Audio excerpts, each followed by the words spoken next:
What's up, everybody? Welcome. It is Tuesday afternoon, birthday week on Ham, moving week, moving day, as they say in the golf world, and a lot to get to.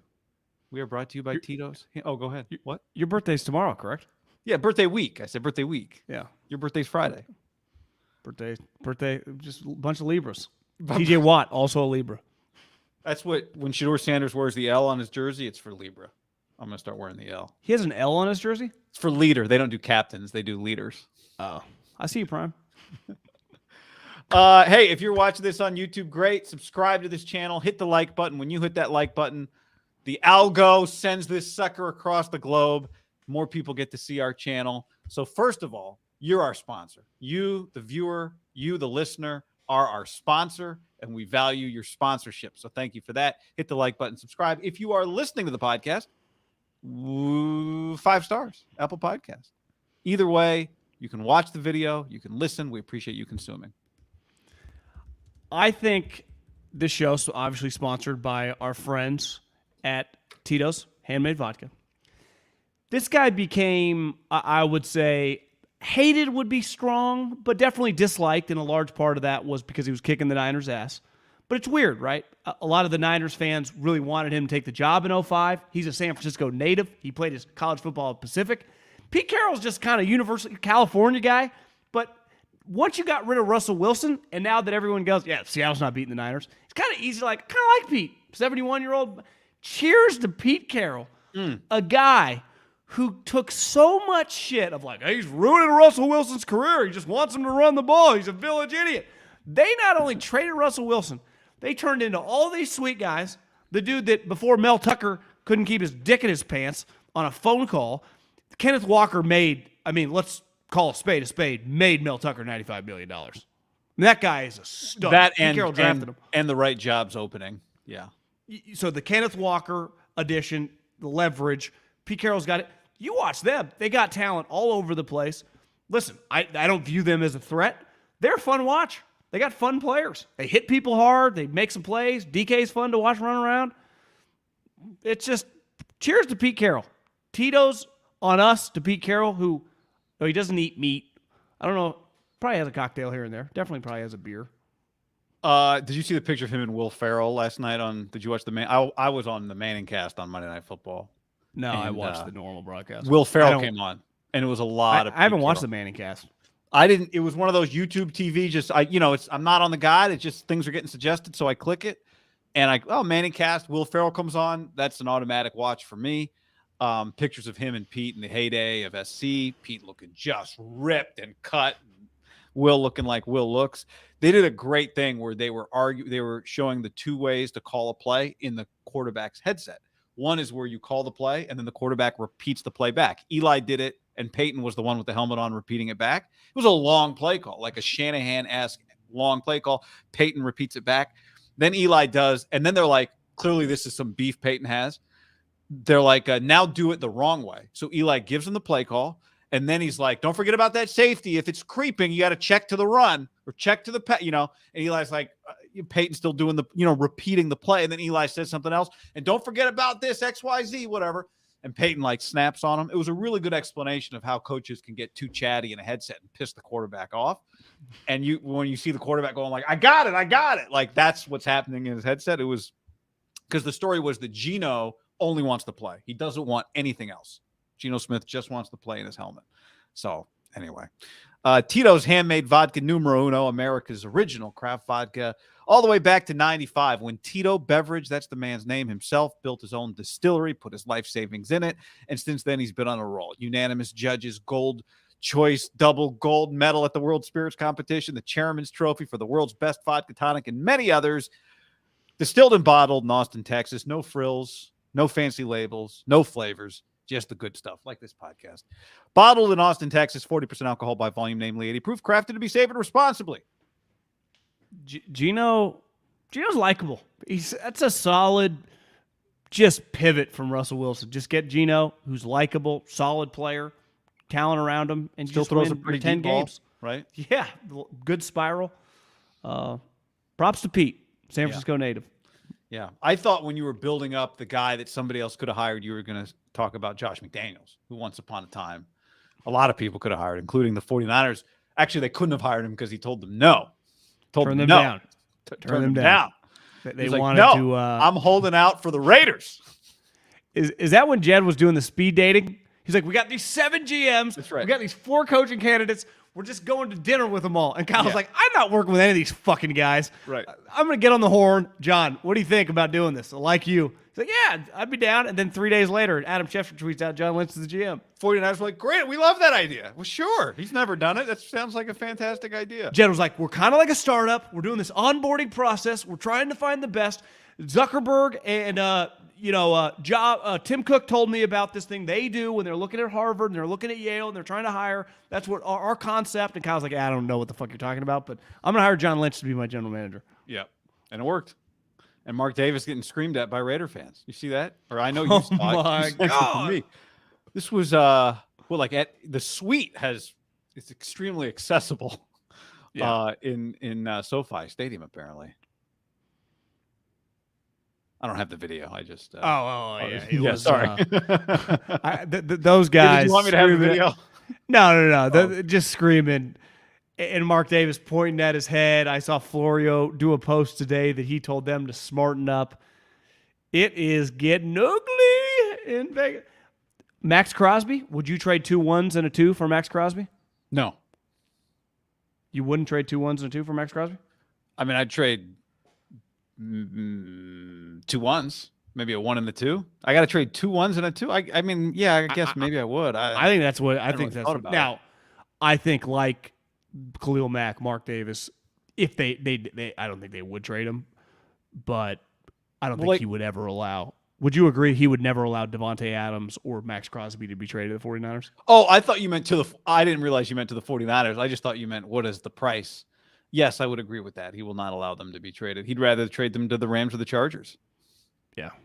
Or the Broncos. Honestly, not the Chiefs. they're so shitty. Like I don't even think he's inclined to trade them. Right. I mean, the problem with trading like Khalil was too expensive for them to keep. You know, Max Crosby isn't because he's on a tight ends contract. Right. Well, that's what would make him so valuable with the picks. That's true. Yeah, that's a good point. And he's just, he's been sober for 3 years, team captain. Everyone in the league loves the guy. He's always hugging like the other best player. Yeah. I saw Richard Sherman go on a rant. Just what a waste. This guy's just wasting away his career. About Max or about Devontae? About Max. Devontae chose that life. Devontae chose that life. Yeah, there's no sympathy. So I feel zero sympathy. Devontae lived in the penthouse and actively chose to get a lot of money to head to the outhouse. So it's like I no sympathy there. Max, I think he said it the other day. Like I'm just fucking tired of losing. I was like, I don't blame you, bro. I'm playing your ass off. The Logan Webb. The Logan Webb. That was, to me, the Niners, before we get to some Brock Purdy stuff, look, I know you wanted to, we didn't talk about Gabe Kapler getting fired before the season was over. Pretty crazy to get fired. Like didn't get the last series, or was it Saturday? I think Friday, Saturday, Sunday. Yeah, didn't get the Brandon Crawford farewell, didn't get to go take the ball from Crawford, pull him out of the Brandon game. Crawford retiring? No, I don't think so. Unclear at this point, but not going to be back. Probably. Okay, but could his retire. Giants career. He's had multiple, he's coming off like back-to-back knee injuries.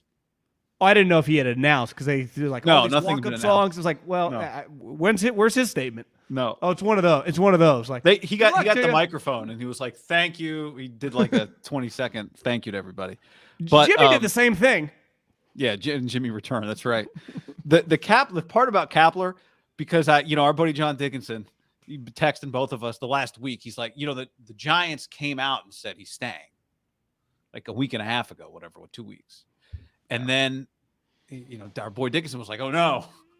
I was like, the second I saw Logan Webb, my thought was they announced he's staying to give everybody a chance. Like, speak now or forever hold your peace, basically, at a wedding. Like, this is your chance. If you got something to say, now's the time to say it.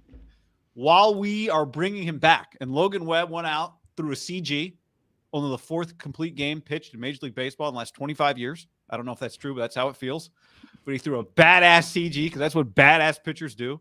Was it the only one of the season? There can't have been more than 5 this year, right? It doesn't feel like it. And was like, we can't have this. And then they fired Gabe Kapler before talk about a 180, John, before the season ended. So listen, this is your moment. I didn't, I've really grown as a human, matured with age. Mm-hmm. Didn't even tweet about it. I'm not gonna dance on some guy's grave, though he ruined probably the last team that I still truly feel like fan in me. I'm not going to go totally positive here. I want to like Farhan. Seems like a smart guy. Billy, saying his praises. Sometimes I look at him, it's like, Farhan, shave your fucking head. One. It's a bad look for a guy in his mid-40s to have that. It just looks terrible. Now, I know he's a nerd. But my main take with him is clearly you had opportunities. You were a shooting star in the business, and that's who you hired. You clearly forced Bruce out. Let's call it what it is. You forced him out. And you went with Gabe Kapler. I can never look at you quite the same. And I want to like you. And all these people in baseball swear by this fucking guy. That's who he hired, guy, was Gabe Kapler. And listen, I was, I think most people that around the Giants were they were over the top after the 107. It's like, give me a break. This guy, that was the biggest smoke and mirror season in the history of baseball. Buster retires and the whole thing falls apart. But I don't know about Farhan, man. That's who he hired. It's one thing, you make mistakes or whatever, but that hire, that was a pretty controversial hire. It really was. And the same thing happened.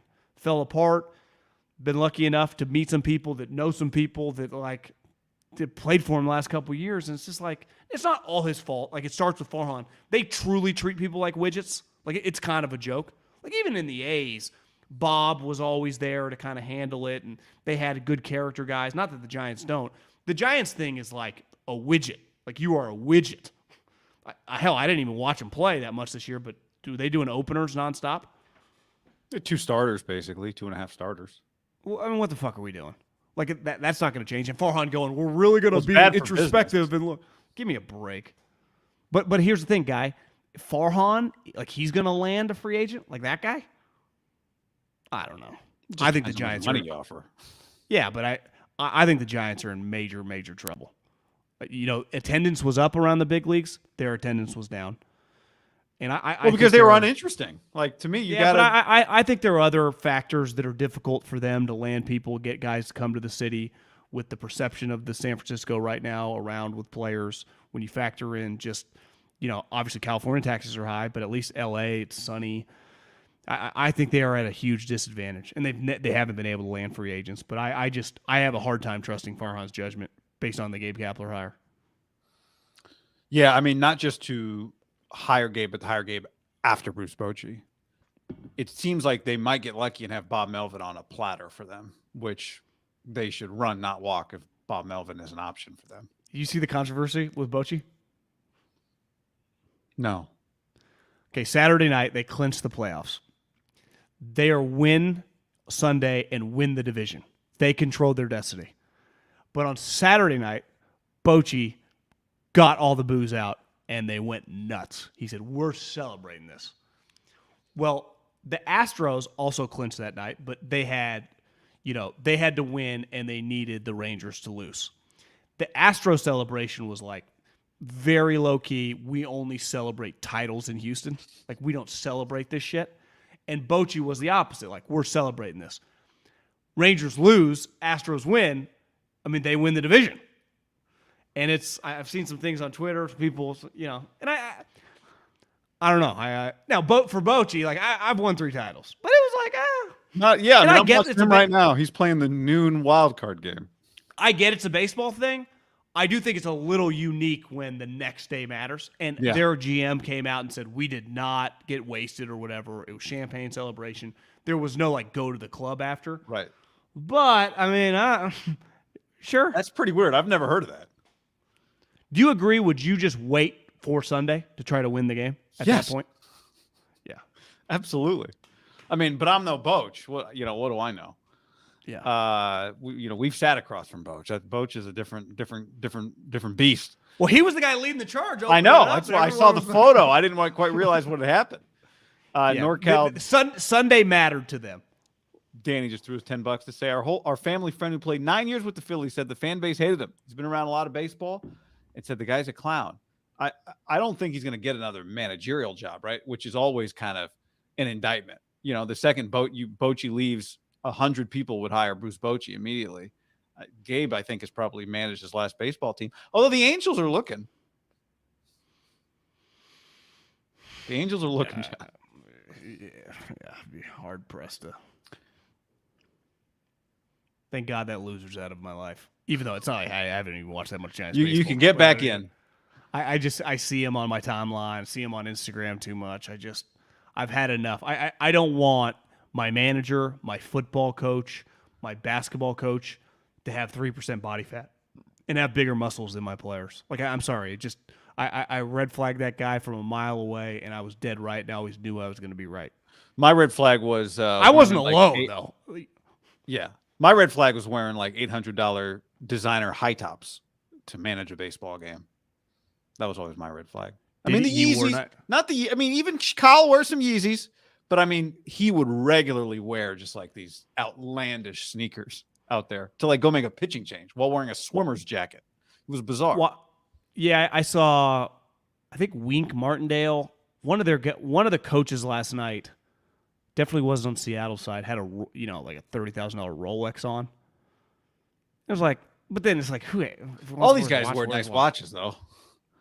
But how many coaches wear a Rolex? I think a lot of guys do wear nice. I don't know why why is any of them wearing a watch to manage a baseball game? I've never. Mike Matheny would wear this fucking. I'm talking football coach. No, I know. I don't know why any of them. Matheny would wear this watch. There's only one clock that matters. You can take down to the. Matheny had this thing that you could like take down to the Titanic with you. I didn't understand, but all these guys, if you watch baseball, they're all.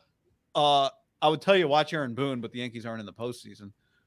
They're all wearing watches. I don't understand. Football the same. I don't get it. Why are you wearing a watch? There's not even a time clock in baseball. All right, John. Does Boone wear a Rolex? I don't know what he wears, but I would get wearing like an Apple Watch or a Whoop type watch. Yeah, I guess if it's like a tracker, like a body tracker. Yeah, that's what the Apple Watch is telling you. The Apple Watch, you get text messages on. You turn it off, obviously. Yeah, okay. All right, John, let's get some football stuff. Where do you want to start? Niners, Cowboys. Oh, you know what? Let's start with this. I was just listening to Dallas radio today, and I just happened to catch the Jerry Jones show. Right now, probably they are right now probably the most likely team to go in the Super Bowl. And but in order for them to get there, they've got to go by us, hopefully 2 times. That's Jerry Jones talking about the 49ers. He also did some defensive breakdowns and took one of the host's complaints about Micah Parsons being in the game late during a blowout, and Jerry assured him they'd look at that. Jerry also said Tyron Smith, don't know if he'll be back for this game, but that he thinks Micah Parsons will be good to go and that Zach Martin will be good to go. Jerry you can talk about anything with Jerry. Jerry also said that there's a weekly Mike hit. McCarthy told him ahead of time about the fake extra point they were going to run. The fake extra point is one of the cooler plays I've seen this season. It was good. Would you agree with that? Yeah, it was really good. To 99, walking in the end zone. Not even just how cool it was, how just they clearly know that Belichick is coming hell-bent off the corner, and we're going to sneak this guy, and he's going to walk in, everyone celebrating with him. Love it when the snapper completes the holder completes a pass. It was an all-time. Do you know that game is the biggest loss of Belichick's career? It was the biggest halftime deficit, biggest loss of his career.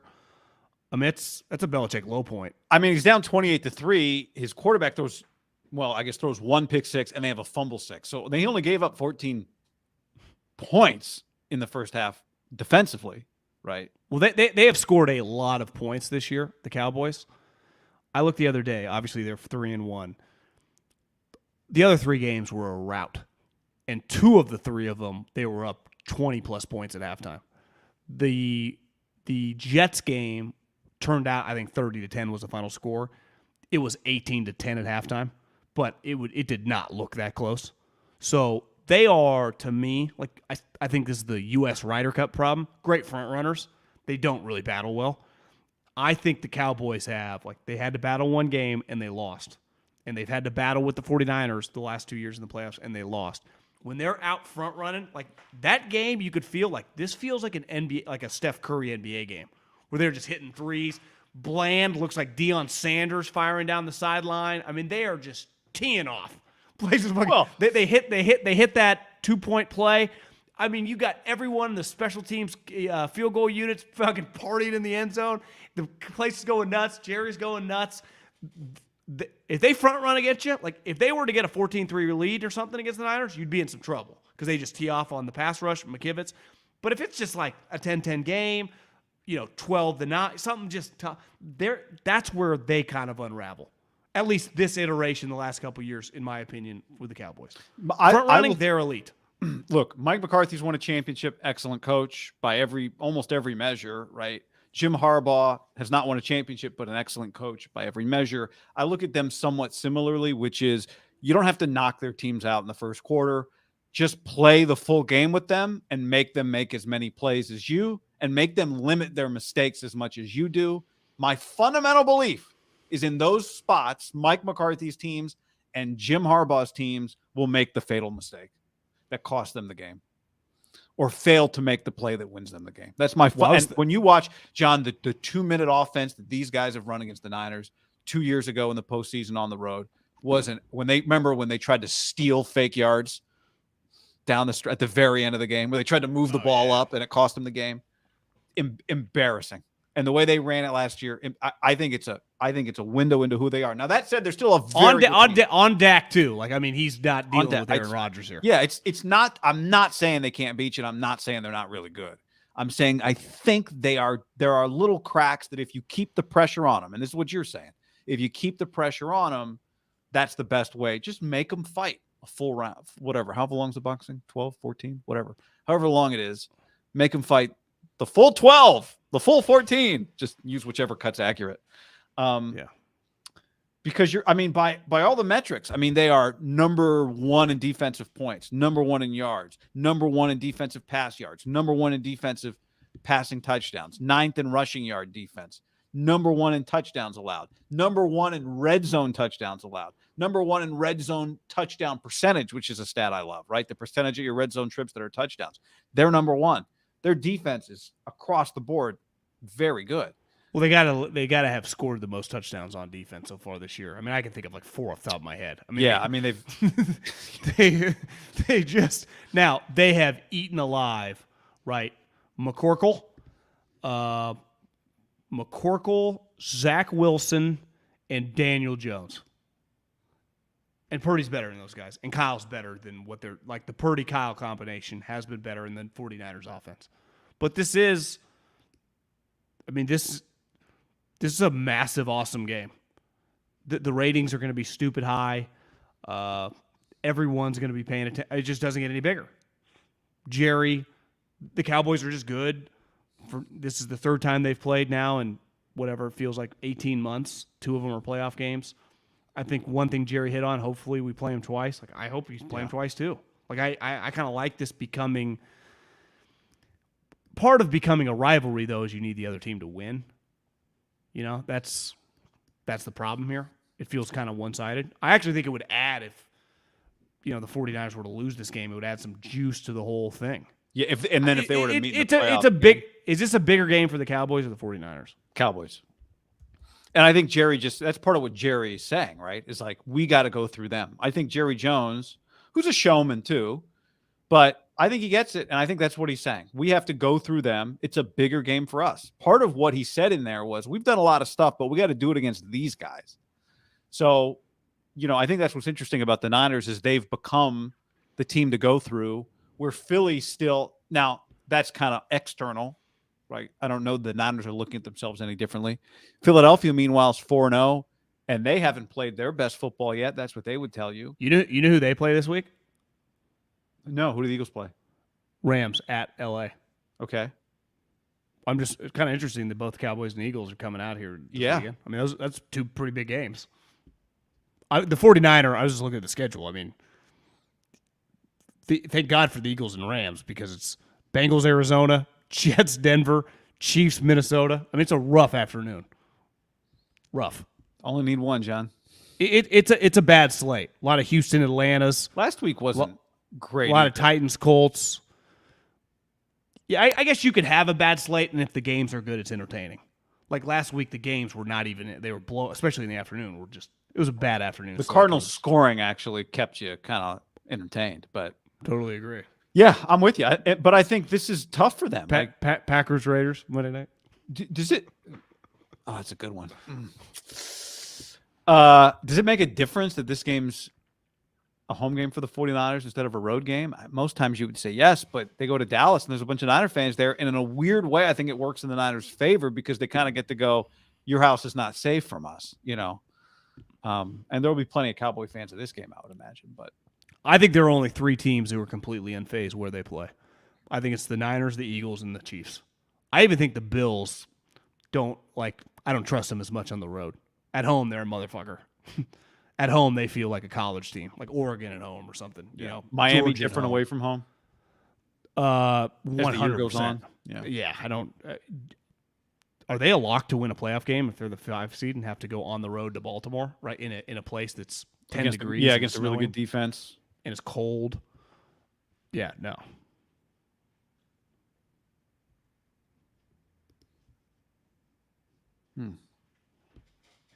Oh, I know what I was going to say to you. The Bland pick 6. Yeah.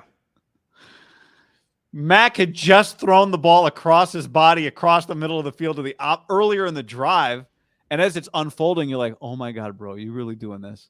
And then he does it again and he gets coach primed. Let's just talk about, obviously Purdy is a hot topic around the NFL. His stats speak for themselves. He's been fucking fantastic. There's just no way around it. Every metric backs it up. The results back it up. The eye test backs it up. There's an element, and listen, it's no different. You know, Tom Brady went on to be the greatest quarterback of all time. They drafted him 199. The Patriots got very lucky. They were passing on him over and over and over again. The team that took him passed on him over and over again. You get lucky when you hit on a star, just in general in the 3rd day of the draft. Seattle, Richard Sherman. The Niners with George Kittle. It's on steroids times 100 when it's a quarterback, which there's nothing wrong with being lucky. Every human has to get lucky in any industry you're in. But I think when you look back that he got talked out of the Mac Jones situation, and he's gone on record now as a 2-horse race. And I think what he doesn't really say is like, yeah, I was leaning Mac, and then we kind of did it. Like, it was Mac for Kyle. That would have been, the guy isn't just a whiny little brat. The things he's done now of hitting people in the nuts, rolling ankles, like, you're a fucking clown. Like, say what you want, Ndamukong Suh used to stomp on people. At least Ndamukong Suh could, like, back it. Like, he was a big-time, like, elite player, right? You could even argue he underachieved a little bit, but, like, Ndamukong Suh was a dude. Mac Jones, who the fuck are you? And if anything, the type stuff Kyle likes in players is the opposite of all that crap. Mac Jones. Also, I said it at the time, and it's aged well. But it not only would have been the most arrogant pick of all time, it would have been the least talented guy. Like, say what you want about Zach Wilson, when you watch him run around and just sling a dart, he does have talent, right? Like, Mac lacks the talent, guy.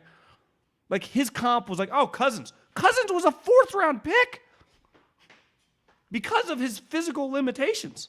And the thing with Mac, and it would have drove Kyle nuts. Like, Purdy is athletic. Mac, I'll just turn into Mahomes here for a minute, Bill. And it's like, what are you doing? It's like, well, he doesn't have the talent around him. Well, just fucking throw the ball away then. That's like Manning and Eli's thing, right? Just play smart. If it's not there, you just got to live to play another down. Mac thinks he's like Dame Lillard out there shooting from half court. Like, what are you doing? But I think you hit on, I want to go back to it. The problem, if the Niners had drafted Mac, wouldn't just have been that he wasn't good enough. Because Kyle said even if we'd sat at 12, he wouldn't have been there, which means Kyle would have been over the moon if he could have got him at 12, right? If you guaranteed Kyle Shanahan, he could have gotten Mac Jones at 12. He would have sat at 12 and taken him. You agree? And then Micah goes 13th? Yeah, but you agree with that, right? Say that one more time. You could have guaranteed Kyle that he stays at 12, he gets Mac. Would he have stayed at 12? And not have to give up the 2 other ones? Yep. Yes. And drafted Mac Jones? And the problem wouldn't just have been that he wasn't good enough. The problem would also have been, it turns out, that he wouldn't have fit in. He's not their type of competitor. He's not their type of leader. That turns out is the other problem with Mac Jones that we didn't even consider, right? You thought, oh, he played for Saban. You got to be a tough SOB to play for Nick. But it turns out he would have been a bad culture fit too. Trey was a better culture fit than Mac Jones would have been. I saw Albert Breer. They actually took the best culture fit, John, of any quarterback they could have taken outside of Trevor Lawrence in that draft. Zach Wilson would have been worse. Fields would have been worse. Mac Jones would have been worse. Albert Breer said last year. So they kind of nailed it. He was on with Coward like last week, and he said that last year veteran players had to, and it's pretty easy to figure out who it, the McCourtys, the Slaters, basically had to kind of sit down back when he was like doing some of his ankle, like embarrassing the franchise. Ankle biting. What the fuck what are you doing? It's one thing to miss on the player. They missed on Trey Lance, whatever. At least he carried himself and conducted himself like a pro. I respect that. Mac Jones, I have no respect for the Mac Jones experience. Yeah, it hasn't gone, it's like, well, I'm playing for Patricia. It's like, shut up. Give me a break. Thank God. I mean, look at the way Purdy conducts himself. Exactly. And how he interacts with Kyle. Even after he got his arm ripped, because you'd be like, well, everyone conducts himself well when it's going well. True, like most people do, right? How about when it really got shitty and he tore his arm? Just the way he carried himself, it was like, God, that's totally understand why everyone loves the guy. And they brought in Sam Darnold. Unfazed. You see them? I saw a clip yesterday. They walked in together to the locker room on Sundays. Maybe they drive to work together. Not to be Maybe happy Sam about. Picks them up. They did walk in together, I think, too. Yeah. Yeah, but it turns out out if Sam picks him up on the way to work. Look at all these sideline interactions, the things we've seen with Mac over the years. Dayball was throwing a tablet at Daniel Jones last night on Monday Night Football. Hard to blame him. To the side. How did they I just can't get over they went from Eli face to Daniel Jones face. It's just incredible that they went back to back, those two guys. It's crazy how big Daniel Jones is. Huge. He's Ben McAdoo apparently said on radio today he had a 7th round grade on him. Like, Ben, that's also an incorrect grade. He's not a 7th round. He's better than a 7th round pick, bro. I wouldn't puff your chest out about grading Daniel Jones as a 7th round quarterback. We can argue, he's probably like a 2nd round player, shouldn't be 6. $85 million is definitely rich, but he's a starter in the NFL. And he's an extreme athlete, right? Underrated part about his game. Flav says, for $10, appreciate you. Love Brock, but if we need a quick score or have to throw, and the D knows it, what do you think Brock will be like in those moments? Only scenario, his arm strength and our own line could be an issue.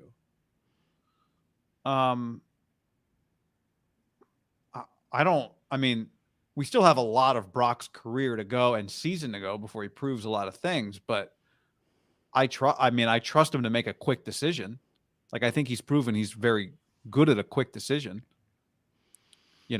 which is all that's about. Like, it's not so much about his arm strength as much as it is truly handling pressure. So that'd be my response to that. I think they're going to get rid of the ball fast. They're going to run a lot of, I think that wide receiver Debo screen is going to get utilized a lot. I think a lot of wheel routes to McCaffrey. I think a lot of getting the ball in and out, and not the throw chart of Derek Carr, right? Of just like, bro, what are you doing? 0.4 air yards, John. Sprained shoulder. Probably it's like, yeah, this is what you're gonna do. Don't play him. What are you guys doing? But I think getting rid of the ball quickly. I saw this clip. Papa was talking about the bomb to Aiyuk, a 7-step drop, and I guess one of like JT O'Sullivan's big thing is like anti the 7-step drop, which I Aldi had a big breakdown on it too. You got to be careful. 7-step drop. If like, are you playing like TJ Watt or is Khalil Mack got 5 sacks in the game? Like, yeah, there are certain teams and certain times in the game when you can do it. Though I don't disagree that it's a risky move, right? If you're going to do that, it does put with how many great pass rushers there are. I don't know if I'd do it this week. I think it's the opposite, unless you get your scheme chance. That's the other thing. This is the type game historically let's just assume it's going to be close and the Niners aren't just going to win 30-15. There are going to be 2 or 3 times during this game when they're going to get the Kyle schemed, Dwelly blocks, breaks off wide open. A fake pitch play where Aiyuk fakes the block and goes deep that they're going to have to hit. Because that is a big difference, I think, in some of the Jimmy moments was their completion percentage on those felt lower than it should have been on the wide open ones. Yeah. And I have much more faith in Brock hitting those. Now, he's missed a couple early in that Rams game, right? Schemed open shots. I think it didn't matter in that game. I do think in the Eagle game, in the Cowboy game, in the playoff games, that's ultimately probably, to me, going to come down to the difference. Like, are they the Super Bowl champs? Or did they get upset in the second round by the Cowboys? It's like, they're fucking there. It's football. It's hard. I mean, there's no, speaking of Harbaugh, right? Like, I'm watching college football, like, could this be his year? I keep, like, this is wide open for him. And you're like, I couldn't bet on it. It won't be, John. Because he had his opportunity last year against TCU and he let it down. Yeah. The 49ers they didn't really get to have their opportunity last year. And that's where it feels like this team is good enough to beat anybody. They finally, with Aiyuk, added, I'm going to put something on the screen for those of you YouTube watchers. You won't be able to read any of it, but it's up there for a reason. I'll make a point. But they finally are getting the deep threat, John. Finally. Aiyuk right now, when you look at what I have this filtered for is the percentage of your team's air yards that you have. And again, you won't, I guess I could, for those of you watching, I can zoom it in here. Well, here's the list of the guys who have the biggest percentage of their team's air yards. 1. Get that guy to a place that matters. You want to read the name, John? Devontae, Tyreek, A.J. Brown, Mike Evans, Justin Jefferson, T. Higgins, Garrett Wilson, Hollywood Brown, Amare, Chris Olave, Brandon Aiyuk. Yeah, 40% of the Niners' air yards are Aiyuk. And Aiyuk missed a game, plus he played like half the snaps in the game he got hurt, maybe a little more than half the snaps. But he's missed like a game and a quarter, basically. But, we talked about it immediately after the game. He had 40 catches of 20-plus yards the other day. And he's got a guy that can do it with him. Like, I was at every practice. They were not hitting deep balls in practice. But guess what? It wasn't a lot of Purdy and Aiyuk and 11 on. Now they're playing games and they're scheming plays. And 7-step drop is, and Kyle said it yesterday when he talked to the media, like kind of referenced the Eagles play he got hurt on, the 7-step drop against the Cardinals which was the fingertip catch to Aiyuk, was one hitch and go, as opposed to didn't see it, hesitated in the Eagles game, didn't throw it when he should have. So Kyle was like, yeah, see, he just does what I tell him. He wouldn't have got hurt. But they've become, I mean, you look at these guys, Olave, who was on this list, you wouldn't exactly say he and they're not a duo that's developed there. Mark Hollywood Brown. As he mentioned to some of his buddies, do him and Garrett Wilson text back and forth like, bro, if I could fucking play with Mahomes or something, I mean, what is going on here? At least Garrett Wilson's like, right, Aaron's coming back, but he's got to listen to the Dolphins have sex. Wait, what? You see that? Wait, what? Aaron said there's a remedy that they say if like you listen to the Dolphins mating calls, it's good for the body.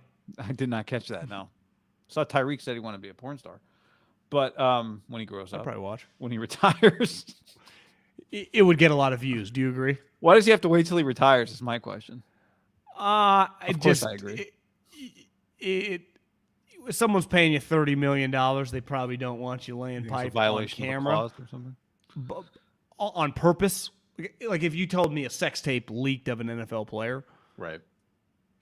How many views would the Kelsey Taylor Swift sex tape get? What's the most views you can get? I mean, it's hard because like Pamela and Kardashian were, to me, especially Pamela was like VHS. Kardashian was probably DVD. This, it'd be unlimited. I do Taylor's think version? it would get more than Tyreek, but if you just said Tyreek had something up on all the sites, like just a 30-minute, it would break records, I think. You should borrow McDaniel's sunglasses for it. And it would be all guys looking at it. That'd be the thing. It wouldn't be like women checking it out. It'd be a bunch of dudes. He probably could make some. He's going to be bored.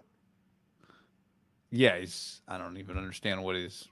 It's not the word's not really retire for him. It's just. I thought he's like married, but yeah, I thought so too. But you never know. Anyway, it's a big Aiyuk game. I mean, you think about the matchups. You got Aiyuk and CeeDee Lamb, same draft. You got Kyle and Dan Quinn head to head again. You got Jimmy against the alternate universe Mac Jones. I'm sure there's more matchups here. I'm not just the classic Niners-Cowboys. It's just got a little bit of everything. So. But the Aiyuk stuff is just he's putting together the exact season that he needed, he wanted, everybody thought he was going to put together, and he's already had to overcome obstacles. It's not like it's been a perfect season. It's already been hurt. One thing they've avoided, though, I mean, it was an injury that immediately kind of went away after a week off. Like he missed a game. I mean, he missed a game. It was Thursday night, though. They said he would have played I'm just Sunday. saying, like he missed a game. But it's one thing that a shoulder injury, usually like he's just completely fine 15 days later. Like they have not really had anything that's kind of lingered yet, which is a long way from what they used to be with like half the team just on the sideline. Even like when Greenlaw, he just kind of pops back up after he shakes it off. They've got a good thing. Yeah, Debo's in Elijah Mitchell. Again. Elijah Mitchell's the one guy who's just purely. I saw yesterday, the WWE going to the Chase Center or something. They were all there. It's like Elijah's there with Hufanga and Kittle. It's like, bro, shouldn't you be off your knee or whatever? Why are you always injured? He's a day-to-day, John, so maybe he'll be back this week. Guy's always hurt. I know. It's a damn shame. Somebody here said, where'd this comment go? Just a heads up, there's going to be a lot of Washington State flags at game day this week. There's a bit of talk that Leaf may be there. That's unconfirmed, though. Where are they going? Per source, Leaf won't be there. I don't know. Where are they this week? I think next week it's going to be Washington, Oregon. Assuming they both win. Well, they already picked that's going to be the 12:30 ABC game, Washington, Oregon. Who do those two teams? Oh, they're on bye. Chance so they're good. Oh, yeah. Okay, so they're going to go in both undefeated. Yeah, they're going to go in undefeated. Yep. That game's ranked 7. That's a big game. So that game is at 12:30. 2 Saturday, not this Saturday, next Saturday. That game at 12:30. USC Notre Dame at whatever 4:30 or 5. Does USC play this week? Yeah, USC plays Arizona. So more than likely they're going to go in undefeated to that game as well. I watched a decent amount of Notre Dame Duke. You know, the quarterback. I had a buddy that thought that he was like a third-day guy, probably 6th, 7th rounder. Then the first 3 games they played, you know, me, you, and Cal Poly, and his stats were stupid, and then he got kind of punked against Ohio State. He did make some plays the other night against Duke, who was pretty good. Did you watch any of that game? I just saw the end of the game. Oh, when the kid got his knee snapped. Did you see that play? That was awful. That's going to be an interesting test because they kind of want to play scrappy football. Yeah, they've been in 2 straight, like, big-time scrappy football games, right? Yeah, they're a scrappy football team. You know, and USC's really more want to score 700 points. And what were they up the other day? 43-14 or something in the third quarter, whatever it was? The Trojans? Yeah, they won by a score. Is he the leader in the clubhouse right now for back-to-back Heismans, you think? No. Who's even his competition? I mean, I think he's played well enough, but I think you've got to also, like, how good is this team? Is this team going to be are they going to lose 2 games before November, or are they going to be a playoff contender? That's a big one. I mean, he throws 4 or 5 touchdowns. Multiple spots, and they're now the 3rd-ranked Pac-12 team. And rightfully so. Yeah, I agree. Rightfully so. Yeah. But I mean, I do think he's been the best. I still think he's been the best player. But, like, is UW going to go undefeated? Is Oregon going to go undefeated? Is Texas? Is Quinn Ewers going to go unbeaten? Some of these other guys, you're right, that were like, oh, what about Jordan Travis? What about Jaden Daniels? Like, they just haven't looked like Heisman winners. Would you agree? So, yeah. So, yeah, I mean, I think he's been the best player. He's been extra special. He's been super special. You would say Penix, if, you know, he leads the league in yards, he's got a million like, he's got a chance, right? If they any of these guys, whoever. I mean, Cam Ward, if they beat UCLA in 2 weeks, then they don't play like a team. Have they lost? No.